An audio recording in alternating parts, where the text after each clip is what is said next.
Who's gonna save the world tonight?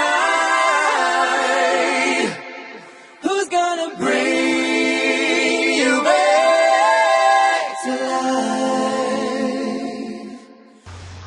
Salut, je vais vous montrer comment installer un système d'exploitation, à savoir les deux systèmes d'exploitation les plus utilisés, Windows et Linux.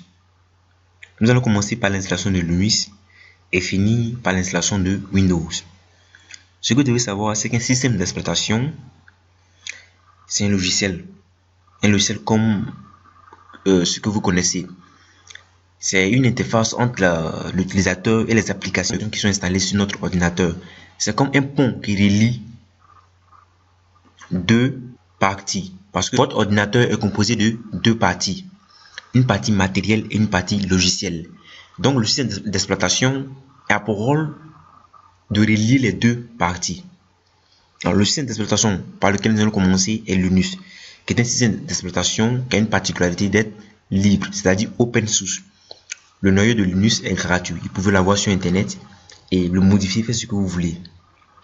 L'installation de Linux est un peu complexe au niveau des partitions des disques durs.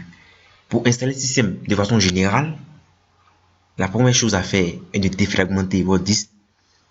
La deuxième chose à faire est de connaître le disque sur lequel vous voulez installer le système. La troisième chose à faire, le moyen par lequel vous voulez passer pour installer le système. Soit un CD, soit une clé. Ce que nous allons faire maintenant, c'est l'installation à partir d'une clé USB. Donc, on va commencer par installer Linux. Il faut savoir que Linux a plusieurs distributions. Dans le monde de Linux, on ne parle que de distribution. Il y a plusieurs distributions telles que Debian, Ubuntu, Mandrake, OpenSUSE, Red Hat. Celle que nous avons installée, c'est la fameuse distribution que pratiquement tous les débutants en Linux utilisent. C'est Ubuntu. Ubuntu, bien installé, c'est la version 64 bits. Au niveau aussi de l'installation, il faut savoir que il existe deux types de disques durs. Il y a le disque dur au format MBR, Master Boot Record, et les disques durs au format GPT, Guide Partition Table. La différence entre ces deux disques durs est que avec le MBR, il y a uniquement que 4 partitions principales qu'on peut faire. Par contre, avec le disque dur au format GPT, les partitions sont illimitées. Donc, nous allons d'abord voir le type de partition de notre disque dur et ensuite procéder à la défragmentation. Pour voir le type de partition du disque dur, vous allez dans la gestion du disque de Windows, vous faites la touche Windows suivi de X et vous tapez disque mgment.msc. Vous verrez là, vous venez ici, vous faites un clic droit, venez dans propriété, venez dans volume, vous verrez partition style, type de partition. Ici, moi mon disque dur est de partition GPT. Donc, lorsque vous connaissez votre disque dur, le type de votre disque dur, là, l'installation diffère. Comme nous allons procéder à travers une machine virtuelle, mais vous, lorsque vous le ferez, il s'agira de suivre les étapes. On commence d'abord par défragmenter notre disque dur. Si vous êtes sur Windows 8, vous faites la touche Windows suivi de X pour aller dans panneau de configuration. Si vous êtes sur Windows 7, vous cherchez le panneau de configuration, vous venez dans système et sécurité, défragmenter le disque. Je vais réduire cette partition. Ce qu'il faut savoir, c'est que l'installation de Linux se fait de deux façons. Alors, soit l'installer à côté de Windows, soit utiliser une partition pour l'installer. La méthode la plus conseillée est d'utiliser une partition à part pour installer Linux. Et c'est ce que nous allons faire.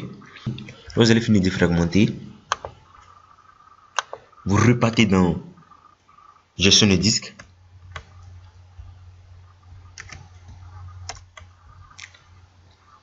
Et vous allez réduire une des partitions. Et entre ces deux partitions, moi je choisis de réduire la partition C.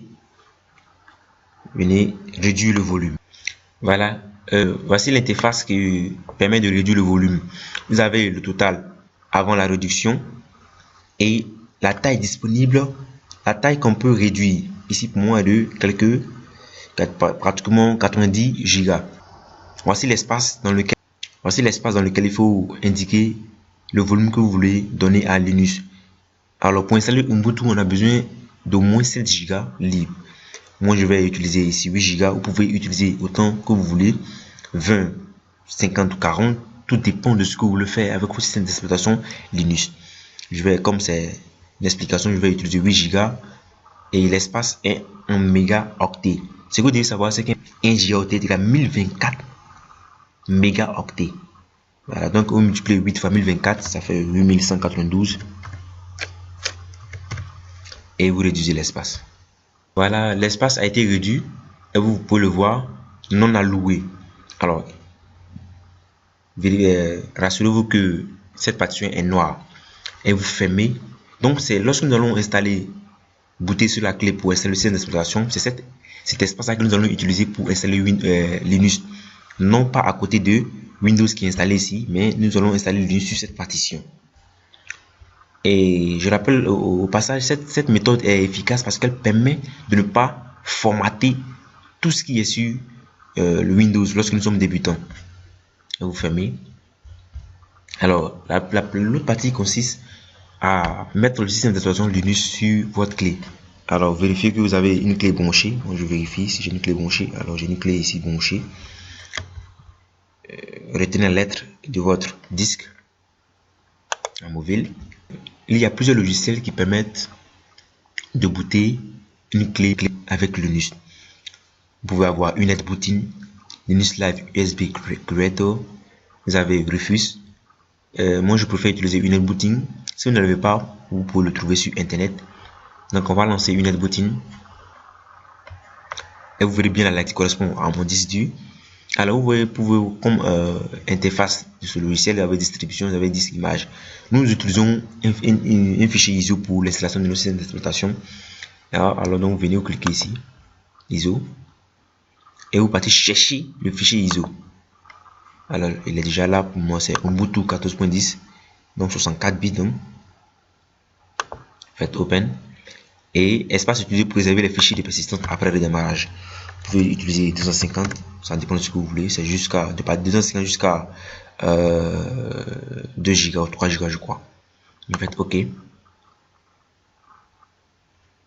Vous présentez juste le logiciel est fini d'installer le système d'exploitation sur votre clé.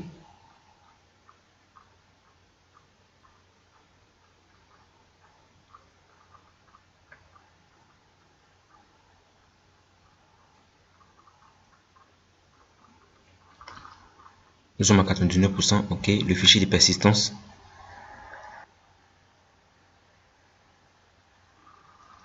Alors, il vient de finir d'installer le système d'exploitation sur votre clé et vous demande de redémarrer.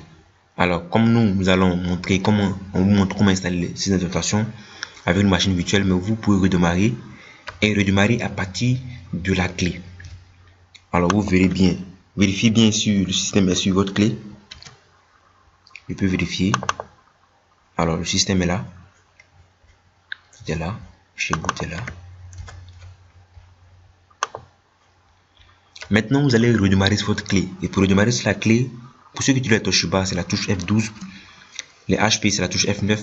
Pour les autres ordinateurs, vous vérifierez.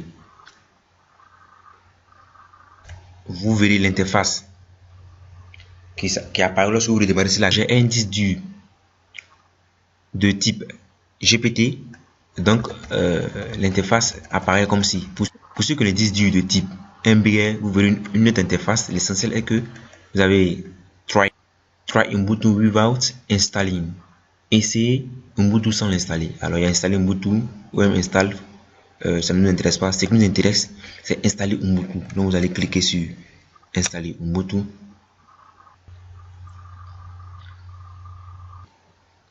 L'installation commence avec la première étape qui consiste à choisir la langue English ou français. Vous utilisez français. Continuer. Alors, pour de meilleurs résultats, veuillez vous rassurer que cet ordinateur a au moins 7,1 Go d'espace libre sur le disque dur. Alors, nous avons réduit 8 Go pour pouvoir installer Ubuntu dessus. Alors c'est suffisant. Installer ce logiciel tiers, vous pouvez ne pas le coucher. Voici l'interface, le type d'intégration. Alors il y a 4 types. Effacer le disque et installer Ubuntu. Alors avertissement, non, à ne pas faire. Chiffrer, utiliser autre chose. Nous allons faire autre chose puisque j'avais dit que pour installer Ubuntu, il y avait deux méthodes. S'il y avait un système d'exploitation Windows qu'il avait détecté, alors il y aura une partie installer Ubuntu à côté de Windows. Vous allez voir une partie où il aura installé Ubuntu à côté de Windows. Comme on n'a pas choisi cette option, on a choisi d'installer Ubuntu sur une partition, alors vous faites autre chose. Si Windows, vous verrez en plus de cela, vous allez voir espace libre ici normalement et toutes les partitions de Windows disponibles sur votre disque dur ici. Comme nous utilisons une machine virtuelle, alors cela n'est pas possible. Mais vous verrez en plus de la partition que nous allons réduire ici, vous verrez espace libre et toutes les partitions présentes sur votre disque dur. Donc voici ce dont je parle, l'espace libre. Donc vous verrez l'espace libre qu'on a réduit sur Windows en plus des partitions Windows qui sont disponibles. Et vous allez partitionner ce disque dur en 3 partitions. En Linux, il y a 3 partitions qu'on utilise le plus souvent. Partition super utilisateur qu'on appelle root, la partition home et la partition swap. Cette partition swap sera comme une partition virtuelle, c'est-à-dire elle sera utilisée lorsque votre partition home ou root sera lorsqu'il n'y aura plus d'espace dans ces deux partitions là. Alors donc on va choisir 5 Go pour installer. Donc, je mets des chips. À vous d'adapter à ce que vous voulez faire. L'essentiel est de donner une grande partition à la partition home, un peu à la partition root et entre 1 à 3 Go pour la partition swap. Je mets n'importe quoi. Il faut tenir compte aussi du système de fichiers. Alors qu'est-ce qu'un système de fichiers? Un système de fichiers, vous avez constaté sur Windows, il permet d'afficher des éléments dans une arborescence. Lorsque vous êtes sur votre disque et vous faites musique, après musique, par exemple Chris et autres, donc c'est la manière dont les fichiers ou les dossiers sont gérés. Donc le système de fichiers de Linux le plus connu c'est ST4. Et home, faites OK. Espace libre.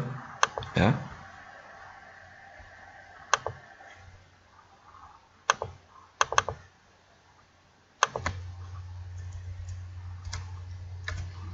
$2500, je clique n'importe quoi. Et la partition root qui est là, racine.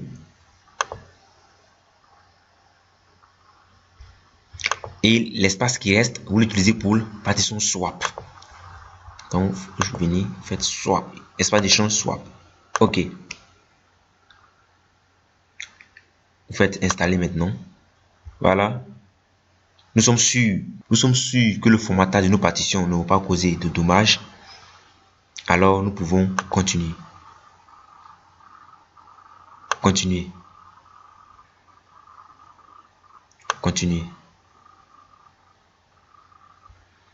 Vous choisissez votre ville. Nous sommes à Abidjan. C'est une partie qui concerne la disposition du clavier. Alors on choisit français. Une partie qui concerne le nom de l'ordinateur, votre nom d'utilisateur, mot de passe et vous confirmez le mot de passe.